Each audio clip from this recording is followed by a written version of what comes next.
Welcome to Pub in the Desert, where we bring you honest, curious conversations about faith and the human experience. I'm Matthias Miller, and I'm here with my co-host, Kevin David Kridner. Every time we start these episodes, we recap our three guiding principles. So here they are. First, you don't need to be fixed. You need to be known. And we believe that love is knowing and being known. And second, we approach difficult topics with genuine curiosity. We aren't here to win arguments. We're here to understand. And then third, we don't come with preset agendas. We let conversations unfold naturally and we follow where authenticity leads us. So go ahead, pull up a chair, grab a drink, and let's explore what union looks like with God, with others, and with ourselves. And so today, I want to kick off the conversation today, Kevin. You're starting a series, as of the time of this recording, you're starting a series on the life and person of Samson. And I want to start with a simple question of how do there's certain people that everybody studies for lessons. I can't tell you how many leadership lessons I've heard from the book of Nehemiah about, hey, here's how you lead and here's how you build and all these things. Um, We've all heard those. but Samson, like really, so maybe start filling us in on how did you get here? He's always been a fascinating character to me. And like there's certain whether it's in the Bible or it's in movies or in books or whatever, there's certain characters that you resonate with. And maybe you don't know why you resonate with them, but something about them absolutely fascinates you. And Samson has always fascinated me. And I probably couldn't articulate this when I first was introduced to him. Certainly not, when the flannel graph board was up and we saw his long flowing hair. Like I'm sure that it wasn't at that point I couldn't articulate it, but like I've always been drawn to conflicted figures. And Samson is like, if nothing else, just a conflicted figure. And so that was probably my entrance into it, that I was curious about him. And I've heard all the sermons, I've heard all the Bible stories about Samson. None of them really got to the heart of the matter. And I've been thinking about this one for, I don't know, probably about a year or two, about what is actually going on at the depths of this. And the thing that struck me was that this is a very, very lonely man. And when you have a very, very lonely man, you have conflicted men with, I think, a profound story to tell. And that was what just led me to it.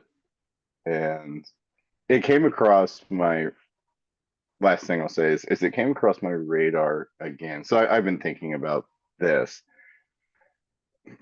Samson as an archetype. I've been thinking about this for years, but it came across my radar again maybe 3 weeks ago, maybe a month ago. I heard somebody talking about Samson, and then um, I, in the midst of one of my meetings with my spiritual director, I brought this up, and then we spent like 45 minutes just back and forth around the concept, and that's kind of what kicked my mind into high gear. And so I'm like, I just need to write these thoughts down. So that's kind of the genesis of the whole Samson idea, but a very conflicted figure, conflicting and conflicted. So I mean, one of the earliest things that we read about him was the God's command to his parents. This is me coming in cold. I probably should have read up more on the story. Um, but It might be was better if you have yeah. it. But God commanding his parents that he should be set apart and that he should take the Nazirite vow, which am I remembering correctly that in most cases that was only a vow intended for a period of time, but here he was intended to live it. Go ahead. Right. Yeah. Yeah. I mean, it's supposed to be for a period of time. Um, no strong drink, no contact with the opposite sex.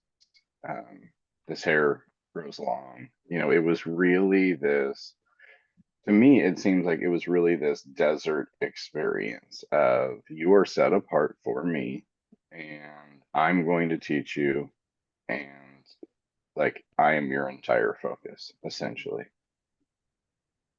And that alone is fascinating from childhood. You have parents, but God commands them that this one is mine and he's going to be set apart. Like, think about that on a very human level. As a child, God telling your parents, this one's going to be set apart. And the parents saying, okay, I'm going to do that. On a very human level, as a child, when you hear that, what do you think?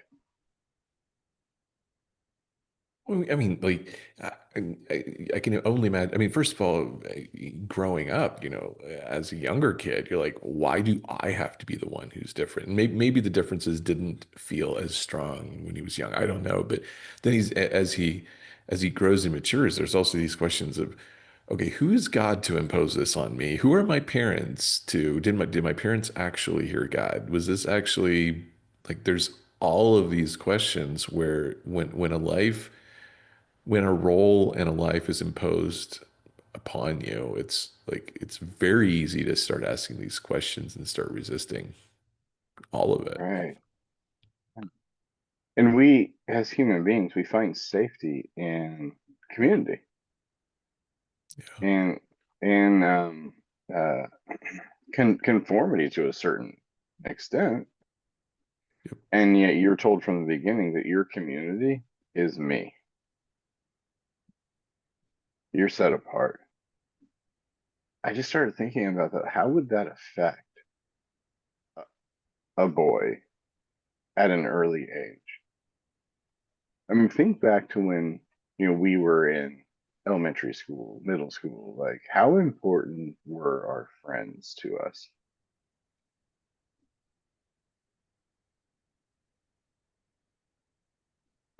I had enough trouble fitting in without God saying you're different. Right. I remember once, I think it was like third or fourth grade, there was this program at school. I think it was called GATE, like Gifted and Talented. And like the teacher had suggested that maybe I would like work better in that class or something along those lines. Like suggested I should be part of it, whatever. And it was like a set aside class. And my parents asked me, I'm like, no, I don't want to do that. And they're like, why not? I'm like, I don't want to be set apart. I don't want to be special. I just want to be like everybody else. So I think to their credit, they're like, okay, no problem. So like I stayed in my third or fourth grade class or whatever, and like the whole honors classes didn't take hold until junior high and high school and that kind of thing. And at that point, I still was like, no, I don't want anything to do with those. Like that's how powerful the drive for like community and union and connection was for me.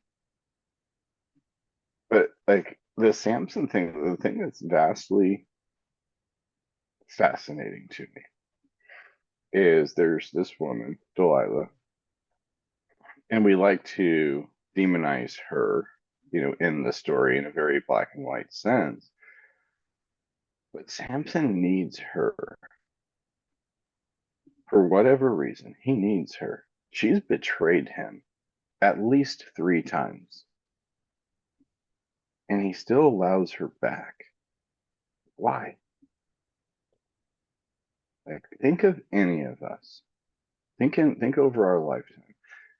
Is there somebody that we've allowed to betray us multiple times, and we keep allowing the door to be open? We keep allowing them to come back. Why? Why Mm. is that? To me, that was fascinating.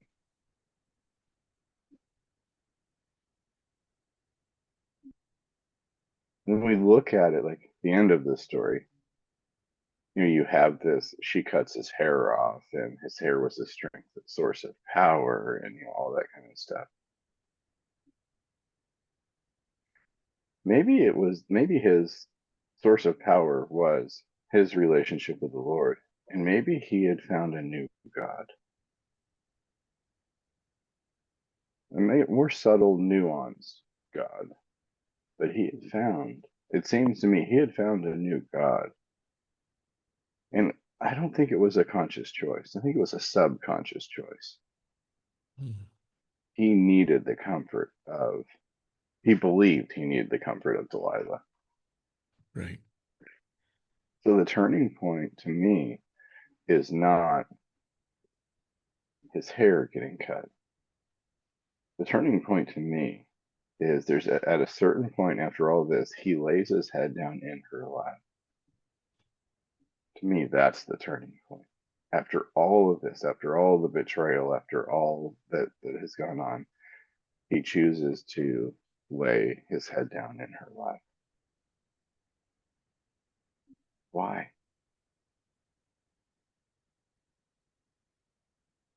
To lay your head down in somebody's lap is a very intimate act.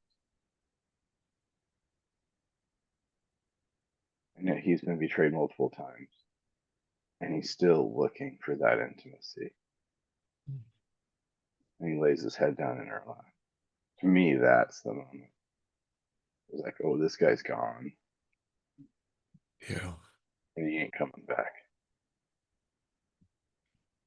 That's the fascinating thing to me. Why? Well, and there's this story is always portrayed as other.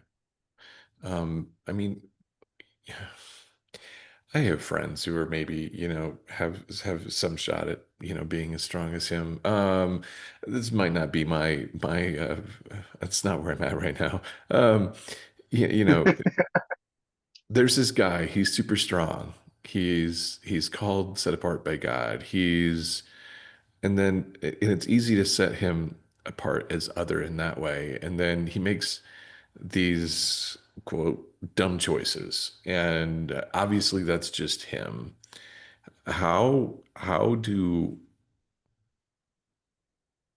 we find ourselves in him? Mhm. I think that's the real power in the story. How do we find ourselves in him? What does he have to say about, what does his story have to say about men in general? That was one thing that struck me as I look at his story, and I look at the people I've known, I look at my life, I look at stories that I read, that kind of thing. I go, this is an archetypal story. This isn't just about Samson, although it is about Samson, but this is speaking to a much larger audience. I think this is speaking to men in general. Like this, his strength. Okay, great. His ability to fight. Okay, great. But what's his weakness? Connection, intimacy. If you've had to be strong your whole life, if you've had to be the problem solver, the fixer, the one everybody runs to, okay, you can create an identity around that. But you're in this position where people are constantly taking from you. And you've learned along the way that that's my value, is that I can give. Okay. Well, what happens when somebody offers to fill you up?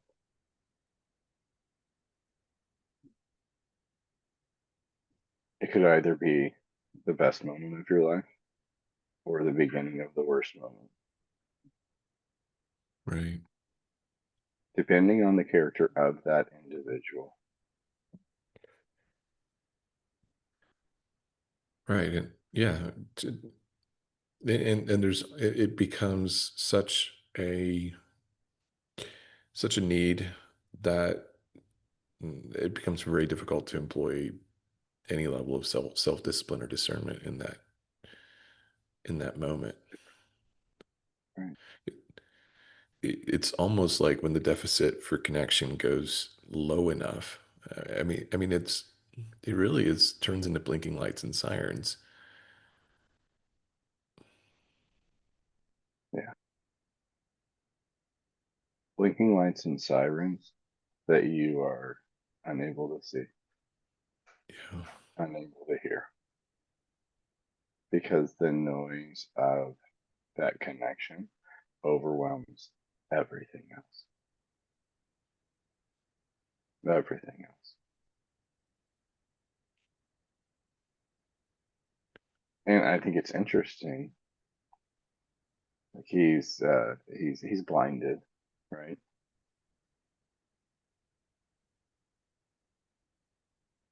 It's a great metaphor there. Mm. It's a great metaphor.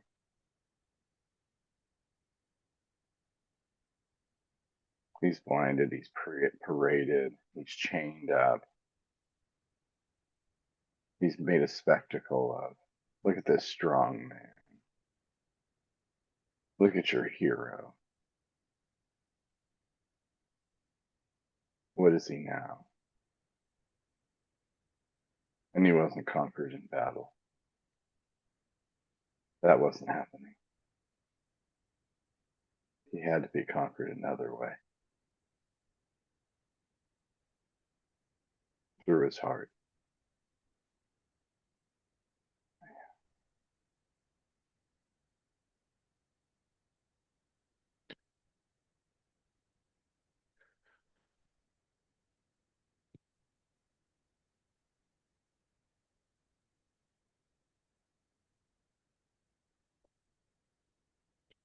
You made some very interesting statements in your opening article to the series.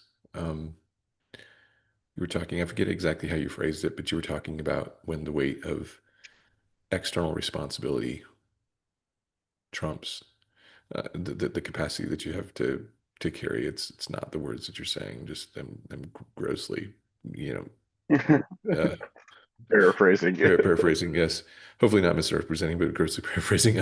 The image that I get, the picture that I get is that the the connection ends up being kind of the foundation, the weight bearing. It's the weight bearing framework in a man's life, and you either have a healthy connection, which by extrapolation of what you're sharing is people with good character who are willing to pour into you as you pour out into others. Um,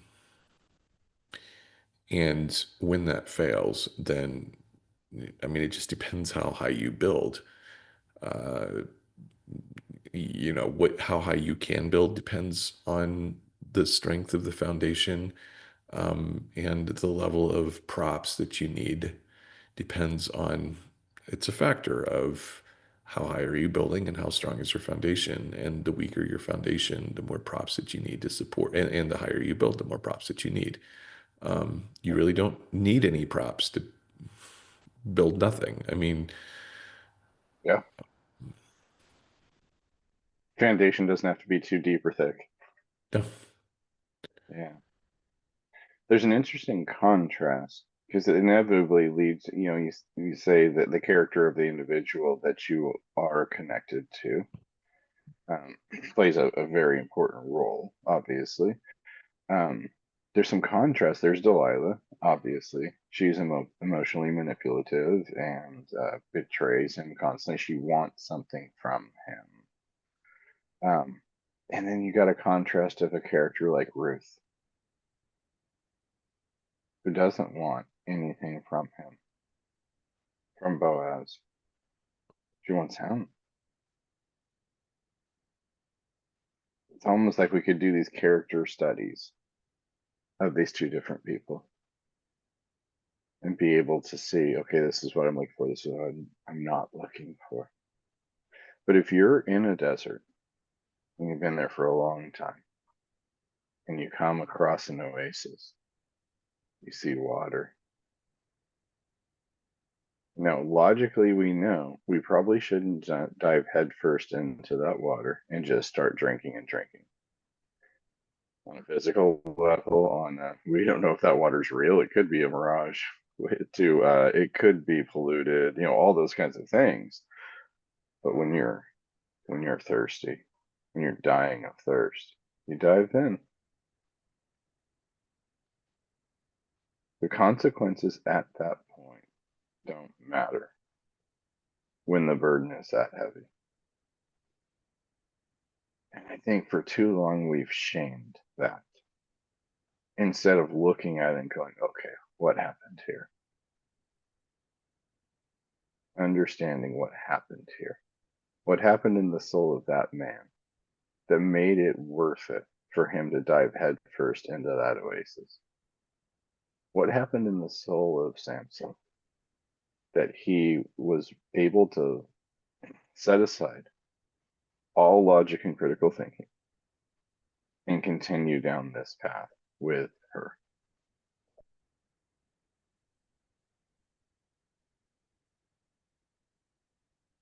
Look at the relationships around us. Look at your community, your family, the larger society. Has there ever been a time where you've looked at either male or female? I don't think it matters really, but that are in a relationship that everybody around them can look at and go, this is not a healthy relationship. We've all seen it, Yeah. but could you convince either one of those people that this is not a healthy relationship? No. But maybe the question isn't a matter of convincing. Maybe the question is, can you get close enough to that person with with a pure enough motive to give them the stable connection that they need so that they can surrender the whatever they're deriving from this other relationship. Right. That's the point. You are not going to convince them because this is not a logical issue. It's a knowing and being known issue. And that's one of the questions I have about Samson. Where was that person who took him out for a walk in the desert and looked at him and said, hey, tell me what's going on? What's going on inside you? What do you feel? What do you think? How's everything going? Where was that person? Yeah.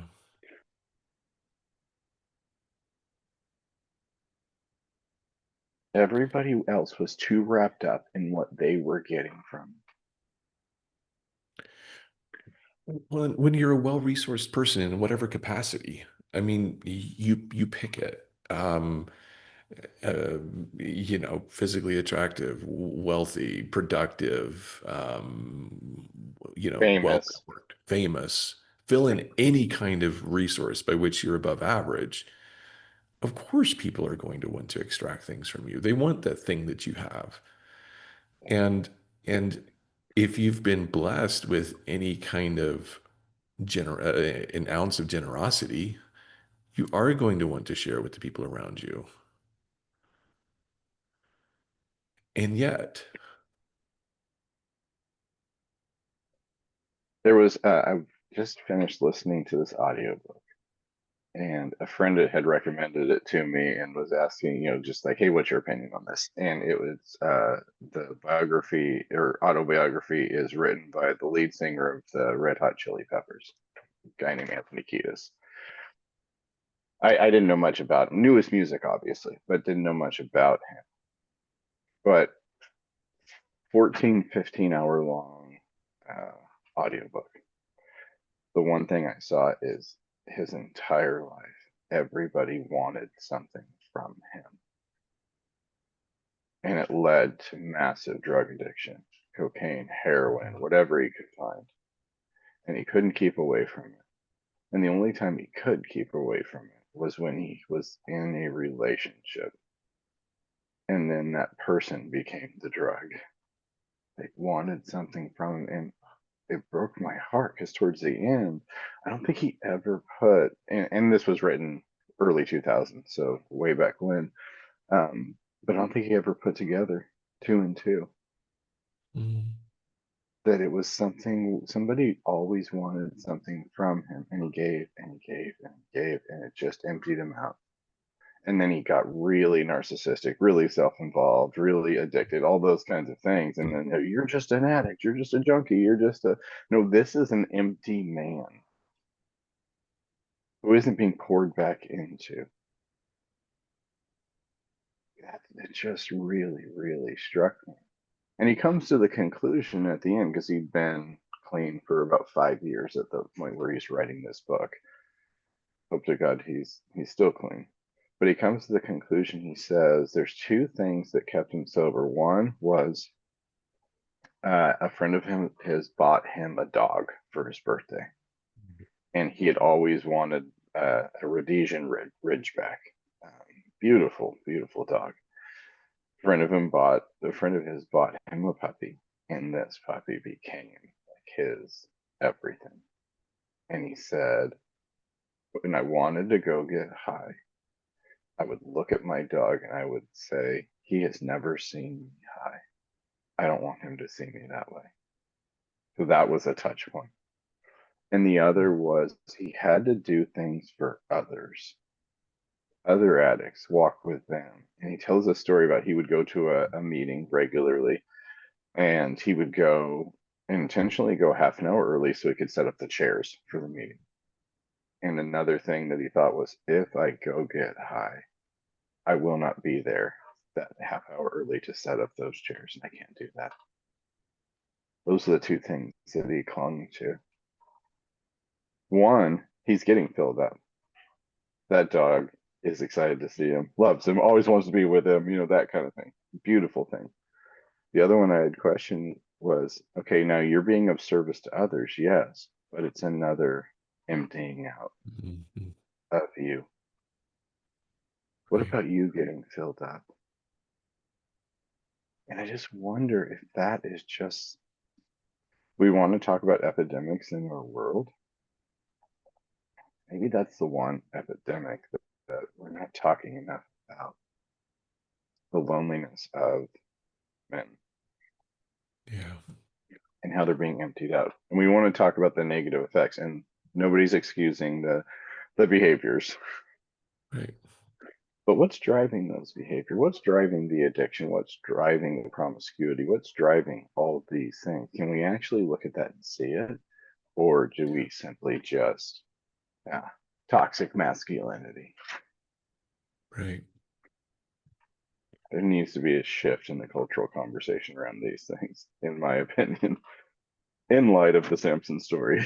I mean, there's some gratitude in that of finding some answers. If you can, if a dog helps, great. But there's also some sadness. Like, is there no human who is willing to be present without extracting something? Like, that's also very. Um, I mean, there's a kind of a sense of injustice that arises. Like, we point so many fingers. We've had conversations like this on the podcast before, but we point so many fingers towards the famous and the popular and how self-absorbed they are. But how are we any less self-absorbed if we're continually just wanting to extract from them as well? Like, where's our part in this? But you mentioned, uh, oh gracious, there's so many layers to this. How many times have you wanted We got plenty of to, time. we have plenty of time. Have you wanted to just, I don't know, grab somebody and knock some sense into them and but never really. I'm thinking of a situation right now where there's somebody making. I don't think it's not like wildly destructive choices. They're just not making very sane choices. And it's baffled me because I'll be completely honest, in the pure logic, like A plus B equals C. So like, why are you trying to make it BD? Like, or, fill in here's the facts. Like, and as I'm looking at this, I'm like, yeah, no. I mean, in this conversation, I'm actually starting to think of multiple situations where it's like, yeah, no. Like, the problem is that this feels, the situation that you're in feels very overwhelming. You're deriving a sense of connection despite the dysfunction, and you don't have a close enough connection with somebody outside of this who would be willing to walk with you out. And I mean, you can go all the way from like the I mean, you can just do this with generally unhealthy situations. Or, maybe there's a job you don't like and you're scared about making some kind of a move. Like it can be as simple as that. But it can also go Without all the way to people leaving cults and high control groups. And what brings them in many times is the sense of connection and community and conformity that comes out of that. And often what leads them out is a relationship in which someone demonstrates to them relationally that it is possible to live and to thrive outside of this tiny ecosystem and bubble that they've been part of. And relationship both pulls them in and both gives them the courage to walk out. Um, yeah. Well, I mean, it just resonates so deeply, like in the person that's going like as part of a cult and doesn't recognize it, and the people around them saying, "Hey, this is crazy," that kind of thing. There was a sensing of longing for safety and security, and quite often we want to demonize the cult members, and rightfully so. The behavior isn't appropriate, healthy, any of those things. But what we don't look at is the longing that created the need for that. Where did you not feel safe prior to that? Why were you open to that? What were the circumstances of your life that made you open to be betrayed 3 times, Samson? What were the circumstances, cult member A, that made you susceptible to that? Because that's an oasis in the desert as well. I'm running around looking for somewhere to belong, and you offer that, and so I'm all in. There's a book written within the last 10 years. It's called Chaos, and it talks about Charles Manson, the CIA, and like how all these kinds of things. It's a very inflammatory book, depending on your stance. But the fascinating thing to me was they're talking about his followers, and they made the statement they came from stable environments, and they came from loving homes, and they came from da da da. Excuse my language, but bullshit.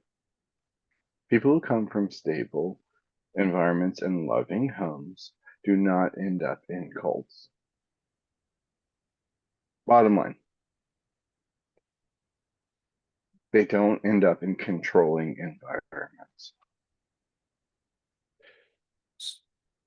so break down the misperception because obviously your definition of a loving safe home is different than the definition that they were using. So where are you able to articulate where that difference showed up? The differentiation to me is we could come from externally, everything that looks, smells, touch, tastes like a happy, healthy home. But there's something missing there.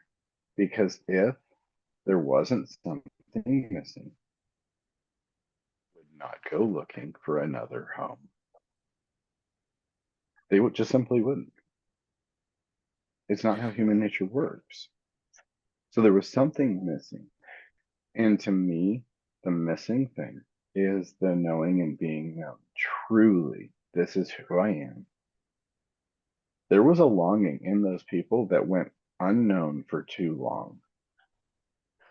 Any cult member, there is a longing that has gone unknown for too long. End of story. Now we need to understand that. Instead of shaming that person for being part of the station or that cult or whatever controlling environment, what led you there? That's what we need to look at. You want to cut cults off at the knees? Have the guts to look at the personal histories of the people who are involved in it. They won't have fertile field to pick from. We want to look at them as the bad guys, and certainly there's a lot of there's a lot of data there. There's a lot of drinking Yeah. the Kool-Aid that has happened. Yes, of Yeah. course. But what about the fields they were picking from? Right. You want to look at that? No, we don't want to look at that. We don't ever want to look at that. Well, and maybe it's worth, because this is another thing that you touched on a little bit, and maybe worth digging into a little bit more. But what is clearly, there's a genesis of a longing at some point, somewhere along the line. This thing started to take shape and take root and to grow. And there was some kind of rule, by some loose definition, cultural standard, expectation. Here's what I need to do to be liked or accepted, or something by which that longing was not. I mean, at the far extreme, not worth being fulfilled. Or sorry, at one, getting even more. I'm not saying this very well, but maybe all the way to it can't be at the height, can't even be expressed or articulated, because just articulating the longing itself is such a threat to whatever perfect environment is being set up. Um, so the question that I would have in some degree or capacity, well, I mean, there's a handful of questions. One is, most people in these types of situations don't actually understand what the longing is that they've suppressed. It's so far buried. Um, and so kind of question number one is, how do you even begin the process of excavation to get to what that longing is, so that you aren't susceptible. I think the other question too, is also kind of reverse engineering. How do these get built? So, what are the rules and the expectations around vulnerability and asking for help and weakness and other types of things that cause these longings to be buried in the first place? Yeah. But we just got the fertile field for the next year of podcasts right there. Right. Well, I mean, So well done. thank you. I mean, simple, easy questions, right? Like, Well, there has to be something very foundational. I mean, that's just the reality. We know that this is not a problem that just popped up. It's very foundational. And maybe it goes all the way back to the core emotional needs that every human being has. One of my mentors used to say that she believed that God gave us four core emotional needs. And as I've worked with people, I've come to see in most cases this is true. But she said the four core emotional needs God gave us are to be accepted, to belong, to be known, and to be loved in the knowing.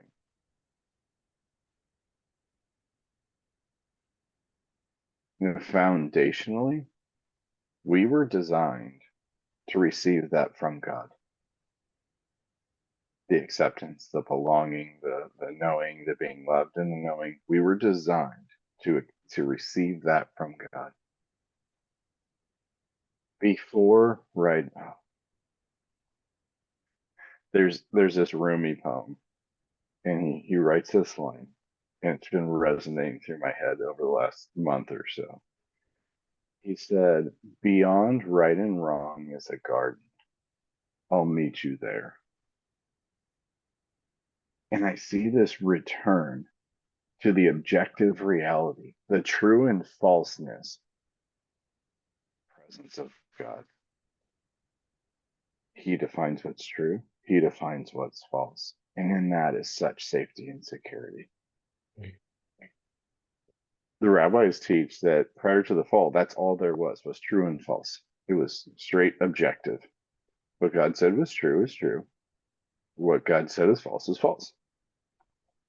So the damage of the fall was everything became subjective based on my need for safety and security. So it turned to right, wrong, good, bad, healthy, unhealthy, and away from the objective truth of true and false. Wrestle with that one for a minute. Yeah, you're gonna Or have a few to. years. Yeah, you can't. My brain's flipping a few breakers here. So let me just reiterate back to you with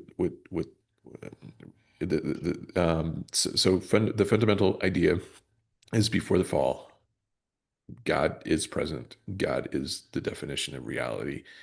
And by implication, there's full acceptance, full knowing, full belonging in that space.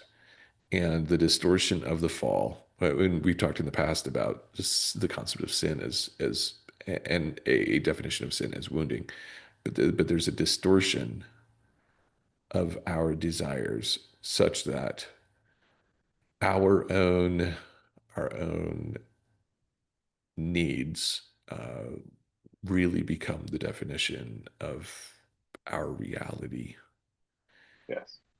which unseats God from being able to define reality. And so the return then of the gospel really ultimately is a journey of us finding our wholeness in Him, such that Remembering. remembering, such that we can such that we can live in such a way again whereby He defines reality and we find our being in Him, which is union. Yeah. That's where our acceptance, our belonging, our being known, our being loved in that knowing. That's where the fulfillment of it is. Like, think about, Mm. metaphorically speaking, a child is born, and that child recognizes that this world is a very big, scary place. Choices every single day. And I have no objective standard which to apply. How do I make these decisions? So I do the best I can with what I have. I Right. just make decisions based on my experiences. I touch that hot pan on the stove, it hurt really bad. I don't touch that pan again. I'm out on a walk. I go to pet this dog, the dog bites me. I don't pet dogs anymore. Like, we just learn these lessons, and those are very simplistic lessons, obviously, but like, Right. I don't touch dogs anymore. You're gonna feel really abandoned. I don't know what to do. I don't know the right thing to do because you're disconnected from the source. And those who have come before you, who should know these rules by now, don't, because all of their learning is based on their perceptions. So I'm looking to them, and they're not able to teach me because all their learning is based on their perceptions, but they're convinced they're right because their safety and security deems them have to be right. So I'm having experiences that tell me, no, dogs are actually great to pet, but they're telling me don't ever pet a dog because their experience tells them that dogs bite, and some do. I go to the dog park and they run up to me and I pet them and I give them the treats and they love me. How do I wrestle with that? So I think that to start to unpack what you're saying is we have to recognize these core emotional needs that we all have and that they can only be fulfilled in God. But when I'm separated from God, I have to start changing myself in order to achieve those things in our world. To be accepted, to belong, I have to change myself based on the environment that I'm in.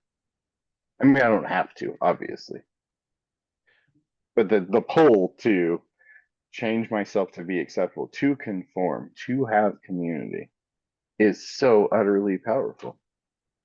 Well, what you're describing is a feedback loop and an echo chamber. I mean, it's a closed system, um, by that a closed self-reinforcing system, which always which always has limitations, um, Right.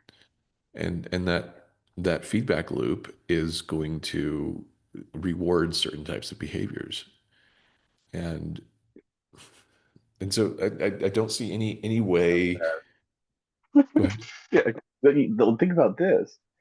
Like you have that echo chamber, you've got that feedback loop inside that saying, doesn't have to be that way. Yeah, Doesn't have to be that way. I think there's two manifestations of that. There's the Old Testament prophet, there's the John the Baptist, there's the Jesus figure who's standing outside saying, in union with God, connected to God, right? And then you have the cult leader who comes from the same place. This has been very painful to be here, and I don't want to be here. I want to be outside of it, but they're not yeah, tied in union to God. So the promise, if you look at the promises of the 60s, freedom, love, acceptance, belonging, all these, they're not bad things. Objectively, they're not bad things, and they're an attempt to cure the ills of. But because the religious environment in the echo chamber, they want nothing to do with that. So they're going to achieve these things on their own. That's how a cult becomes. It's two things, two manifestations of the same thing. yep, One's in union with God, the other is in union with safety and security and fear yep. and rebellion. Those are the two things. I'd probably get myself in trouble for making that statement, but wouldn't be the first time nor the last time. Wouldn't be, yeah. Um, But we're all searching for it. Acceptance and belonging and to be known and to be loved. All of us.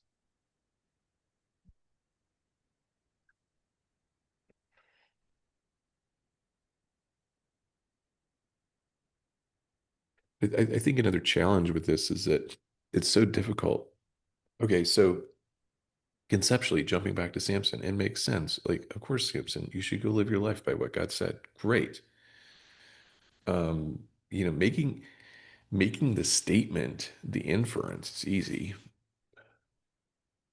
But pragmatically, when you're in the middle of a situation, when you're, I mean, um, I'm going to pick on you, but like in you recently wrote about your experience about this. I think this is for paid subscribers, but a recent experience of what led you back towards teaching, which is something that you weren't going to do.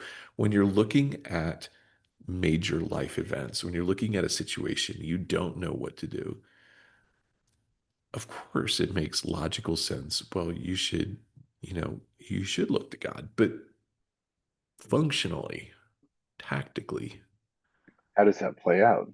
how does that play out? How do you know? How do you? And there's a million and one people who will tell you exactly the step to step, A to Z of how to hear from God. Like there's tutorials. Yeah. Right. There's no shortage of YouTube videos. Right. Which ironically, even those people This is a will. revelation with us recently. There's the I don't know how it comes through, but like I get YouTube updates, and on these YouTube updates, my archangel has been communicating with me through this YouTube update. It says your archangel has a message for you. Like, It's why so don't you just simple. follow that? I mean, literally, people do that with, I mean, people do that with AI. They do that with any number of like even various forms of even happenstance and coincidence.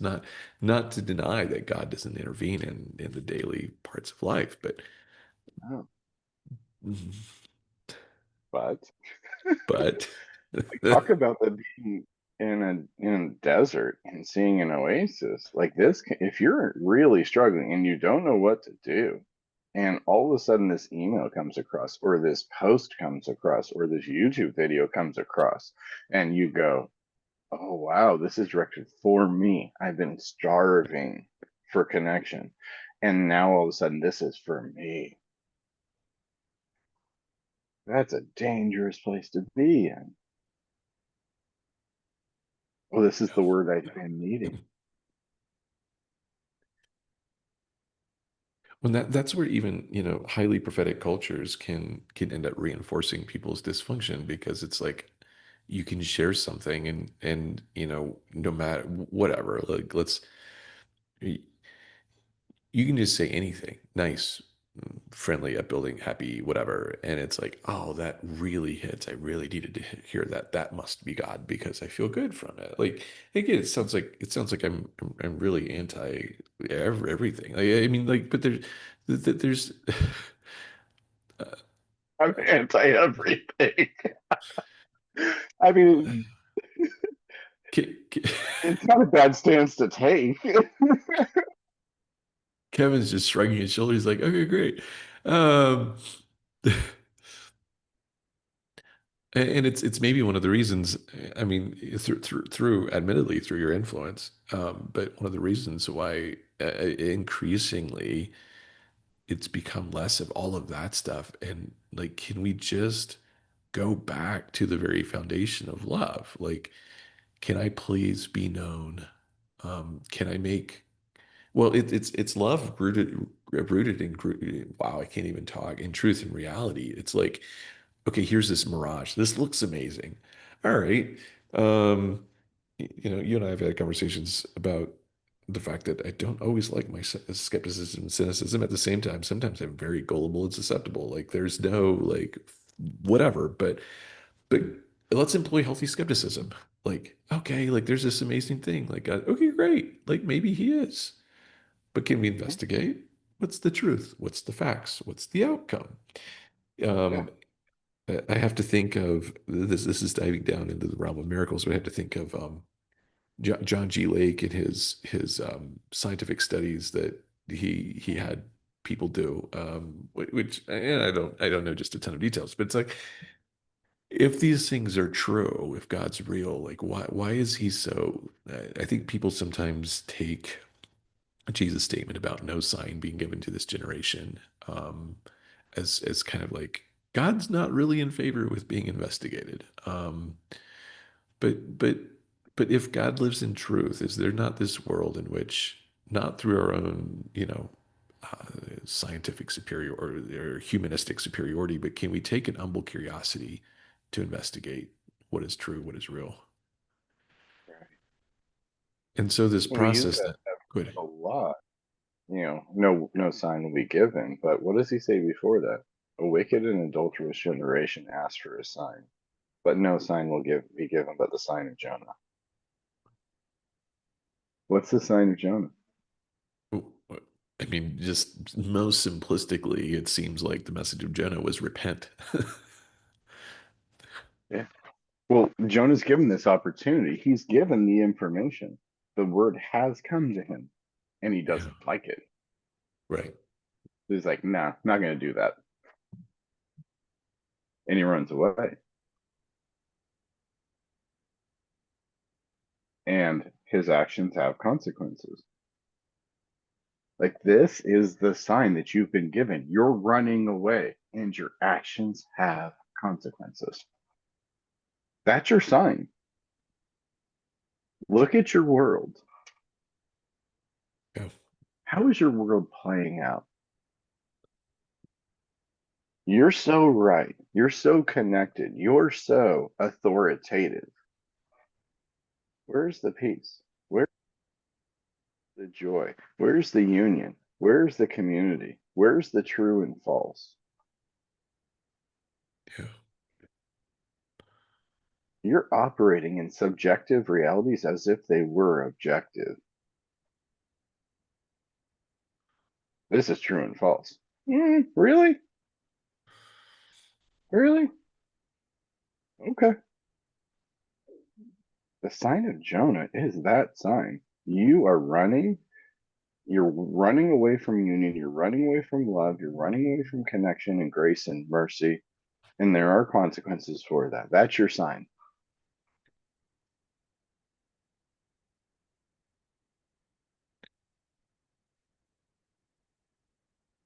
You're seeking comfort anywhere you can, in the lap of Delilah, you know, in a cult, anywhere. Like you're seeking comfort. And I understand that. I understand that. This world does not operate as it should, Yeah. but you're seeking comfort in all the wrong places. Delilah's lap is not a comforting place.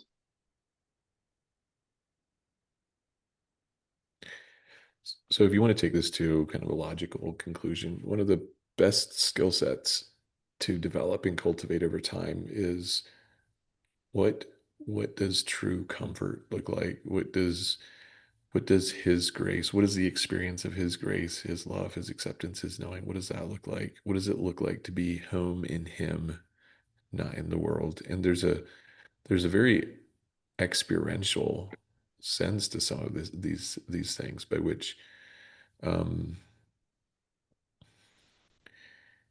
you can allow these.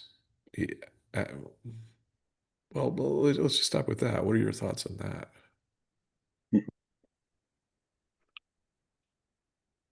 I have initial thoughts, by no means have a conclusion, but I suspect it looks like something like manna in the desert. And I suspect that because of that story, and I suspect Jesus' teaching in Matthew 5 through 7 is all about today. Worry about tomorrow, Mhm. stay present today. You know, your father loves you. He knows exactly what you need. Like, be here today. I suspect that it looks like manna in the desert, that today is where he is with you in this moment. Take this. But just like that story, like the prohibition is do not store up what you have today and carry it in tomorrow because it'll be spoiled and rotten tomorrow and it'll make you sick. I suspect that it looks like manna in the desert. What is here today is here for today. And I don't store it for tomorrow because it corrupts and it makes me sick.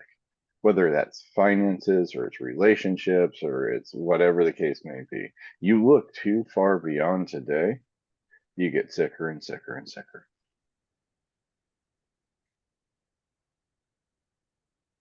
Mhm. If I hear another sermon about legacy, I'm just going to vomit in the sanctuary because your legacy is built by man in the desert, day by day, Right. for years and years and years. Like Eugene Peterson said, he wrote a book called A Long Obedience in the Same Direction. That's man in the desert. That is what I think he's calling us to. I hope I have a chance to preach sometime with you in the audience because I want to see you throw up. No, I'm just kidding. The Please do.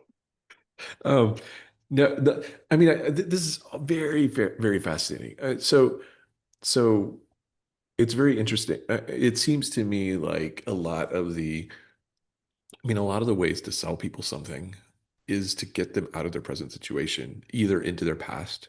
So how do let's introduce some self-protective mechanisms so that this bad thing that happened one time won't happen again. Um, Mhm. let's get you into some desirous state of the future, and promise you some kind of crazy outcome. And I mean, there's so many layers to this, but so many of the things, well, so that's just a very interesting observation where the very best solution to whatever problem you're in is go pick up what's in front of you today, now, go do it, go take just a few steps forward, whatever you're capable of, and then go to bed, rest, wake up tomorrow morning, go do the same thing again. And I think it's very intriguing to me. I feel like there's a trend in the general voice, or there's an emerging trend in the voice in business in which there's been so much. It's partially the bubbles that I'm in and the people I'm listening to, but there's been so much of an emphasis on strategy and choosing the right direction and the mindset and setting up your environment and then you have these voices that are emerging that are like, guys, like this is kind of dumb. Like doing things is what moves the needle. Hmm. And and certainly you can stupidly do things and not learn lessons from things that aren't working. Don't do that. Um, but doing things does kind of matter. Actually matters a lot. The only How's go time, ahead. and you could correct me on this if I'm wrong. The only time strategy and looking ahead is really, really necessary is when you're traveling at 300 miles an hour. Then you need to predict what's coming. You really do, because otherwise you're going to hit that wall. But if you're walking at 2 miles an hour, you got plenty of time to see what's coming.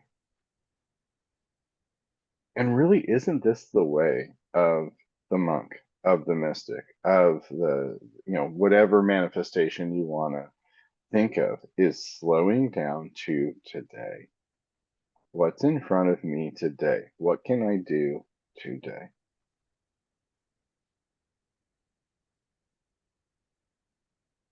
Well, and I mean you can even take this so yeah, And isn't that what James says too? yeah. Like you predict, oh, tomorrow I'm going to go to this place. I'm going to do business here. I'm going to do this. Da, da, da. No, tomorrow isn't guaranteed. All you have is today. Right. But how do I predict? How do I know where I'm going to spend Christmas? And I got to make plans and da da da.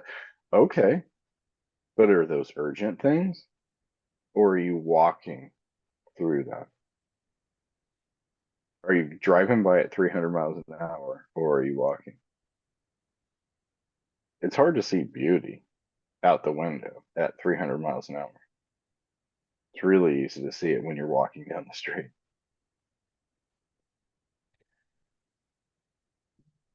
But I think isn't this the question also when um I mean, I'm trying to wrap my head around this. I think so one problem is when people sell strategy to people who are walking. So that's a problem. Um the subsequently speed it also comes down to your perception of speed. Does speed happen based on how fast you go or how many people are going with you? Um, and that's also fundamentally a scalability question. Um, There's an old African proverb I came across in like one of the running books. It says, if you want to go fast, go alone. You want to go far, go together.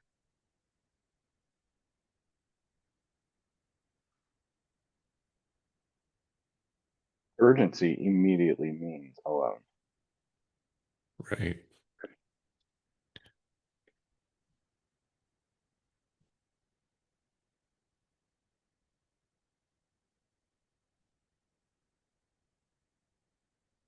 Okay, so can we dive back? Rules Yeah. for jump back, rules that keep men stuck in lack of intimacy, lack of connection. So how does So that play out? That urgency that I do it alone, that kind of thing. How does that play out in a man's life? so fundamentally, and I feel like I don't think I'm. well, I'm not happy. I'm not satisfied, I suppose, with where I've come to with this, but I feel like shedding the urgency in whatever capacity I've been able to, which is incredibly difficult for me, but has led to me settling in and doing way more than I had with the urgency. It's almost like the urgency. I mean, there's so many things that urgency, so many fruits of urgency that aren't great. It's it's urgency leads to distractedness. You miss things. You use up a substantial part of your brain cycles trying to think about how fast you're going. Um, but when the pressure's on and you don't see the path for tomorrow,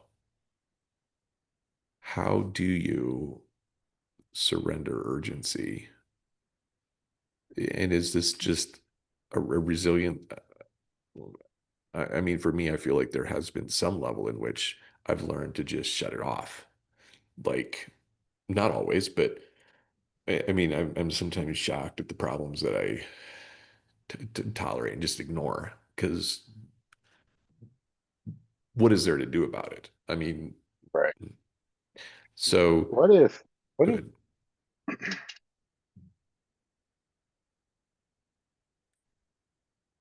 Psalm 46:10, be still and know that I am God. What if he actually meant that?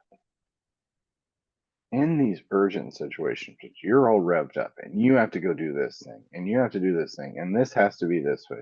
What if all of these are artificial timelines created for some self indulgent purpose that create anxiety in us and just burn us out? I was talking to a buddy of mine last night, and we were working on a project together, and this project had elements of it being shipped to where he lives, and it was supposed to arrive yesterday. Just the elements of it, just the pieces. The pieces are not going to be put in place for, best case scenario, a month. But the truck broke down and it didn't arrive like it was supposed to, and it set him on this spiral. Mhm. And I asked, okay, so let's say it doesn't come until Friday. Does that change anything? No. Then why are we so upset? Because I had a timeline in my head of how these things are supposed to happen and how it's what play out. It's artificial. Right. What if God gave you a gift yesterday? You had all these things, unload the truck, it put the elements in storage, all that kind of stuff, and now you have a day. That Right. thought has come to me so many times over the last couple of years. How many artificial timelines I have in my head of when this needs to happen and why this needs to happen and how it needs to happen, and the anxiety that comes from it, astronomical. And can I just be grateful that God gave me this manna today, this day of Yeah. rest? Well, I've got let's bills talk. to pay. I've got all that stuff. I mean, and I think it's also useful to add some definition to what being still and knowing that He is God actually means, because and we've had this conversation. I've been around mentors who teach that you should tithe 90% of your time. So 90% of your time should be in worship and in prayer, and that only 10% of the time you should actually work. And that's the only thing that's ever worked for them. So that's an interesting concept. It's it's great that it works for them. I'm not convinced that it's a rule for everybody. Um, so be still and know you can be externally active and internally calm. You could be internally active and externally calm. Um, and isn't a lot of the be still and know a surrender in the things that we can't control being at peace and trusting. It doesn't necessarily, it might mean physical inactivity, but it might also just mean doing the thing that's in front of you that you have to do, giving yourself the space and margin. Is there room for some understanding that there are seasons of planting, seasons of harvest, but there should also be seasons of rest? Like it's not, we're not creating rigid daily routines that we stick to every single day because needs change, seasons change, we can adapt, but it's making sure we don't get lost in the process. The people close to us don't get lost in the process. So it ends up being a very organic, in my mind, be still and know that he is that I am God is a very organic process by which we stay attuned to ourselves, to the people around us, to God, to the situations. Don't try to control or manipulate what we can't change. Are willing to put our shoulder to the wheel on the things that we can, and just abide in the present. Is that what are your thoughts on that? Yeah, I think it's I think you're hitting the nail on the head. Like if God would have a plan for us that he wanted us to follow every day, it would be laid out clearly. There would be percentages. It would say in scripture, 90% of your time given to me, 10% of time is yours. It's almost an invitation to step into this place with him and let the we negotiate what that looks like. But that's not black and white. I can't sell a book about that. I can't correct all your bad behaviors with, well, as human beings who believe we can. But I can't correct your bad behaviors unless I give you a 1, 2, 3 step plan of how this works. I can't let it organically come about.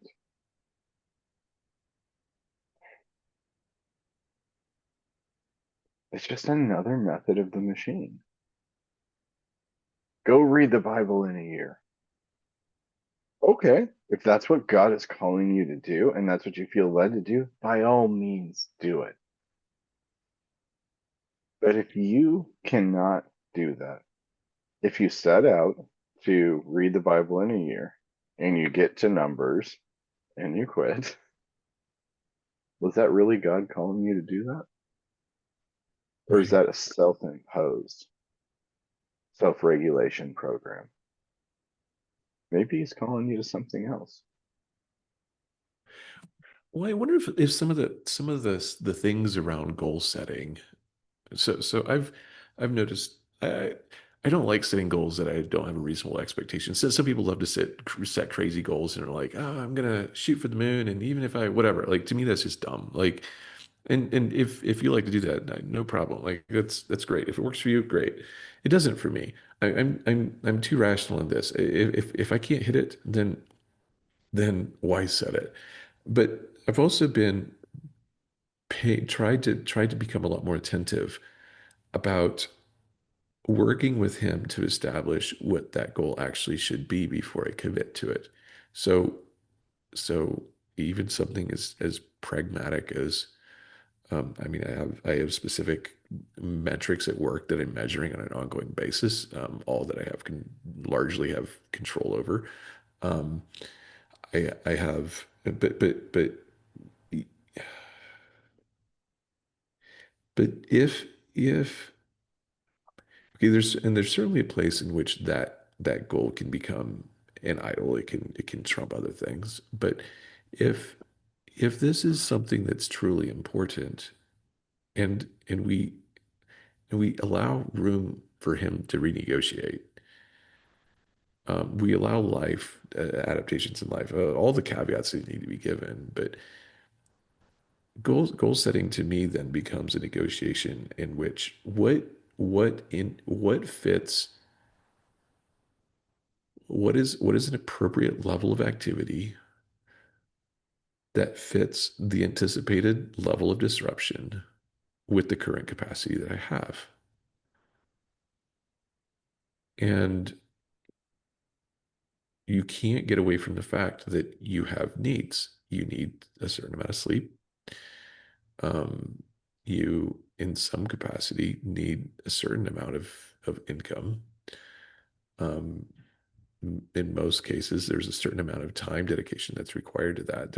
There's kind of this mathematical, like, let's break down the resources mathematically of which you have available to you, and let's make proper use of that. Um, it's pretty rambly, but Yeah. What does it mean to be a good steward of your resources?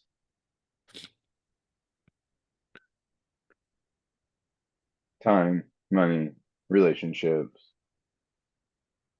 emotional capacity, intellectual capacity. What does it mean to be a good steward of your resources? Maybe that's the male issue that we're looking at here. Samson had resources. What would it mean to be a good steward of his resources? well, the classic definition is to maximize output based on your inputs, right? That's the classic definition. But I don't know that I've ever really been satisfied with stewardship by whatever definition, apart from connection. I don't think, like, isn't this fundamentally going back to the feedback loops? Isn't this fundamentally a question of, are you going to be a good steward by your own echo chamber and your own feedback loop and by maximizing your inputs, or are you going to be a good steward based on a objective third party standard by which you can only fulfill in relationship and union and in walking and knowing? Right. My feedback loop from the beginning was productivity. You're a good boy when you're productive by these standards. So how that looked to me is you work and you work and you work and you work and you work. And there's a service element to it. You work for the church. You work with your family. You work for when a friend asks for help, you help them. That was my ethos. That's what it meant to be a good steward. Because I'm strong and I can lift things and I can go and go and go and go. I can run marathons. I can do all of that, you know. I have the money that I have and I use that to to help other people. Just that was the ethos. But it was all about productivity. Being a good steward of my resources meant producing. And it just destroyed me because there were people who were all too willing to just take and take and take and take. And I was all too willing to give and give and give and give until I couldn't give anymore. And then when I lost it, when I devolved into some sort of self soothing behavior, you're no use to me any longer. And that hit hard. It hit foundationally. You're not producing. You're not producing. And if your entire identity, being a good steward of your resources as a man, was to produce and you're not producing, you got an existential crisis going on. That's the valley of the shadow of death. That's Samson's hair.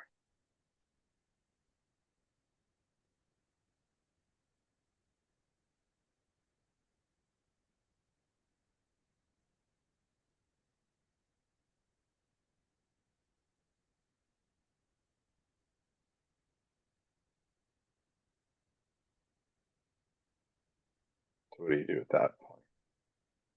When it Um, becomes really, really clear that how you've learned to steward your resources is not working. Yeah.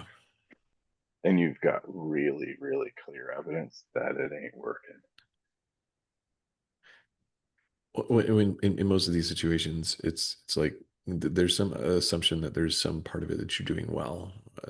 Like, obviously you should work hard, you should make money, you should serve other people. And then the ironic thing is that when you're living within the system, then we start injecting other things into the system as well. Well, okay, but you're not doing enough over here. You're not taking enough care, well enough care of yourself. You're not taking well enough care of your family or your marriage or your and and so we stay trapped within the system, but just try to, it's some kind of game of whack-a-mole of trying to like fix it. Um, Yeah. I was having a business meeting with a business partner and then a potential partner. And as often happens with conversations like this, it was scheduled for an hour and it ended up being 2 or 3 hours, strangely enough. But at some time, we got onto the concept of church and each of our church experiences and the business part or the person we were talking to about bringing in. He said, "Can I be brutally honest?" And we're like, "Please, of course." And he said, "I just feel like it just needs to be burned down." Okay, what do you mean? The whole system? And he goes, "The whole system. And what's left is pure, and we can move forward from there. And everything else just needs to be burned down." And I went to see uh, the singer Amanda Cook a few years ago. It was like an album release party and happened to be her birthday party. And so they interviewed her and then she was talking as well and performing all kind of stuff. She talked about her divorce and she talked about after that she was depressed, she was suicidal, she was all these things. And she made this statement. It was very much like what this guy was saying. She said, everything had to be burned down. And what was pure, what was left, was me and Jesus.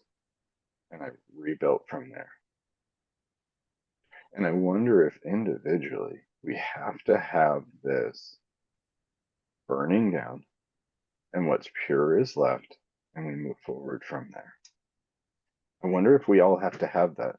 And maybe it's the grace of God that we do experience it. And maybe it's our level of avoidance and manipulation and ego and all those kind of things that some never have that. Some never have the burn it all down, and what's left is pure.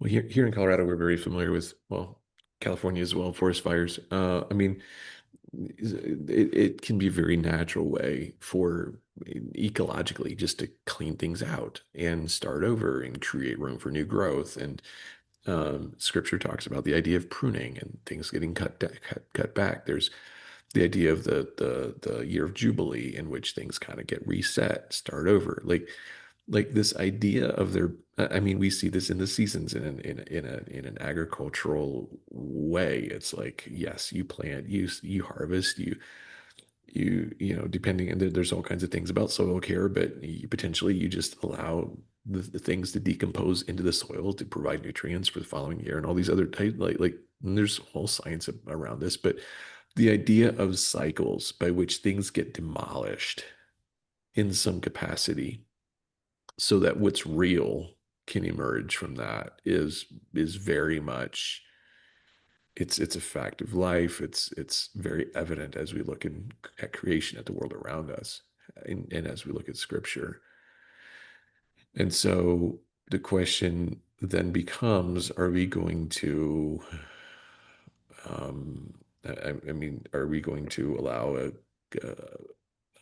burn of when things get lit on fire, where that's appropriate, trusting that the things that are meant to remain are going to remain, or are we going to sacrifice ourselves and the people around us to preserve something that perhaps has met the end of its days? And again, I'm bringing a lot of stuff in from the business context. One of my friends shared a post in one of the groups that he was in from one of the leaders of kind of the online coaching and consulting movement, and just shared how difficult of a time he had being profitable in the business. And I mean, it's no secret that the bottom has fallen out, I would say. And yet there are people who are desperately still trying to hang on. And this happens just throughout the world, and in so many different environments, so many different settings, and it's not necessarily any individual's fault.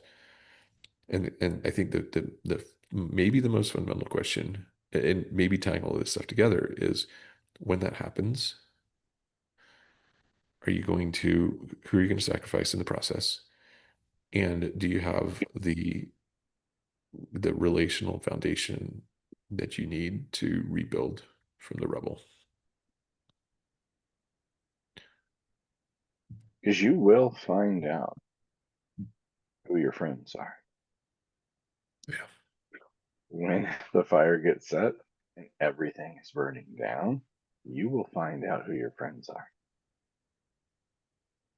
And do not be shocked when you can count them on one hand. Yeah. And to me, that's the power.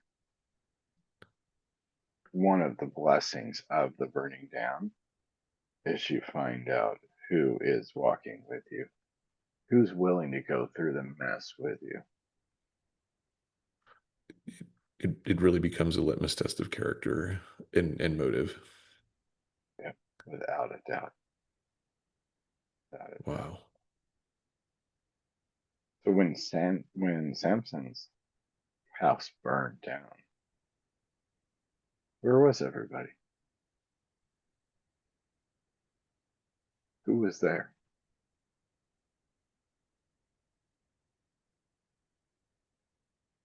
I don't know. I don't see too many lining up to support Yeah. Samson. Yeah. So does it mean that the relationships you thought were solid, were friends, were whatever, fall away? Yeah. And does that mean, is that very painful? Yeah, of course it is.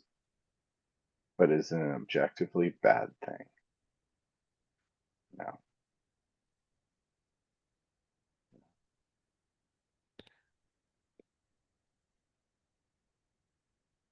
Yeah. So if you want to talk good stewardship, is it not a relief to know these are places I can pour relational energy into and have it be a good place to be And have it be reciprocated. and have it be reciprocated Yeah. to You want know to know, everybody's benefiting. and as a man, you want to know who your friends are? See who's pouring relationally, who's reciprocating. Don't make excuses. Who's reciprocating? And who are you not reciprocating with? Look at it really clearly.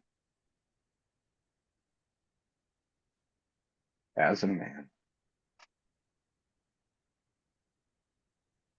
where is that relational filling happening? Where is it being reciprocated? Where is union at?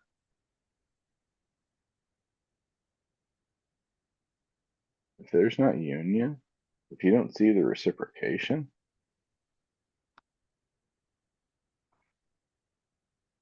take your hands off the wheel for a month.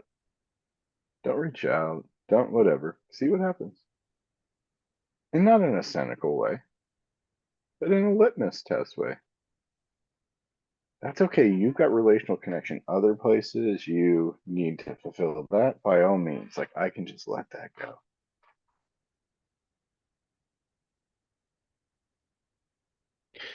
But what you're describing is absolutely and utterly terrifying, because what happens if you take your hands off the wheel and you don't hear back from anybody for the next month, 3 months, 6 months, 12 months? How long is it going to take? That's wild. Well, if you don't hear back a month, 6 months, 12 months, 2 years, whatever, what does that tell you? There was space being taken up in your life that was not restorative, that was not life giving. But do you know, am I alone in this? Do you know how shockingly small that number actually is? Oh, yeah, I do. It's, I've just walked through it and on the other side of it and I'm comfortable with it. I could tell you right now, I could count the number of people that I have in my life that are living, are I'm pouring into, they're pouring into me on one hand, and I'm okay with it because I know if they called me today and said, "Hey, I need something," I'd drop everything and go do it for them. And the opposite is true as well. yeah. I know, hands down.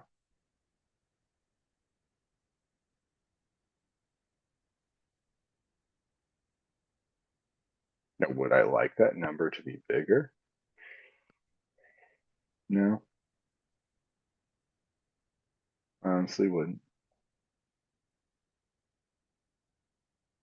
because I don't have the ability, and they don't have the ability No, to have that level of connection for a mass audience.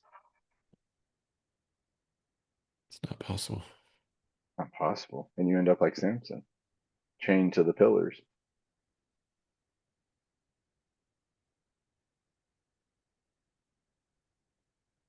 And to get there, you have to have a surrender of who those people should be. Yes. Oh man, yes. Who I Gracious. wanted them to be, who they should be, all the Right. fun things.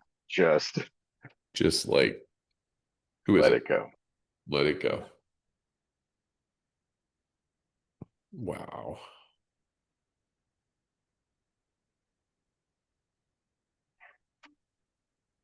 That's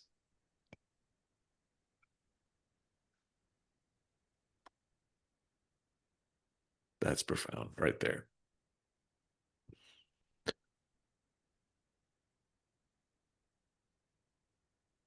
And that person that can do that, who's been through that valley of the shadow of death and seen the fire fall and had everything burned away to what is just pure, that person is very dangerous to the system. Yeah. Very dangerous. Because they can't be shamed or manipulated or coerced or whatever to get what the system wants from them.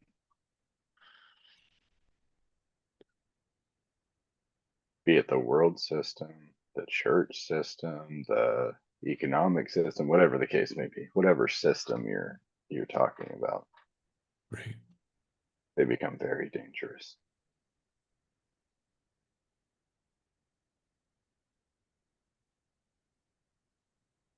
I think that's why John the Baptist is such an intriguing figure to me.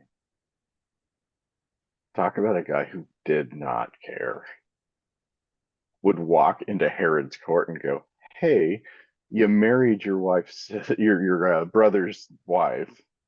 That's not cool, and I'm going to tell you about it in front of all of your sycophants." That's a guy who doesn't care. Well, so maybe for next time, juxtaposition. I really like, uh, super fascinating, but the question arises, what was different about John the Baptist? How was he able to live a, I almost cringe saying the words because it's been so misused, but how did he get away with the set apart life? Like how did he, I'm not trying to use some kind of Christianese like slogan, but like, how did he manage to be set apart by God? And yes, he had doubts. He was asking Jesus questions about whether, asking Are about you whether Jesus, really? Are yeah, you really the really. guy? But you look at how he lived his life and what we read about him living his life compared to Samson. It's an interesting contrast. And further, like one step further, his dad, part of the temple system. Talk about family pressure. Yeah. Uh, yes. Although admittedly his dad had a few run-ins with God that made him, I think, kind of May have opened his potentially, eyes. yeah, opened his eyes. May have jolted his allegiance to the system just a hair, but I A don't little know, bit. a little I bit. mean, losing the ability to speak for a long time. I mean, that kind of will open your eyes. Yeah. Yes. Good. Well, once again, Kevin, I've enjoyed this conversation. Um, and for all of you guys listening, we hope that you enjoy these conversations as well. And we welcome your feedback. If you want to get these we've got daily emails that are going out on Substack. You can sign up on there. Just go to pubinthedesert.com, platform of the choice of your choice, and follow us. Let us know any feedback that you've got. We'd love to hear from you. And um, just a challenge to all of us to continue pursuing the we over the I, and to learn to live day by day in what God's got for us. So join us. We appreciate you joining us on our journey. Amen. All right. Till next All right, time. my friend. Till next time.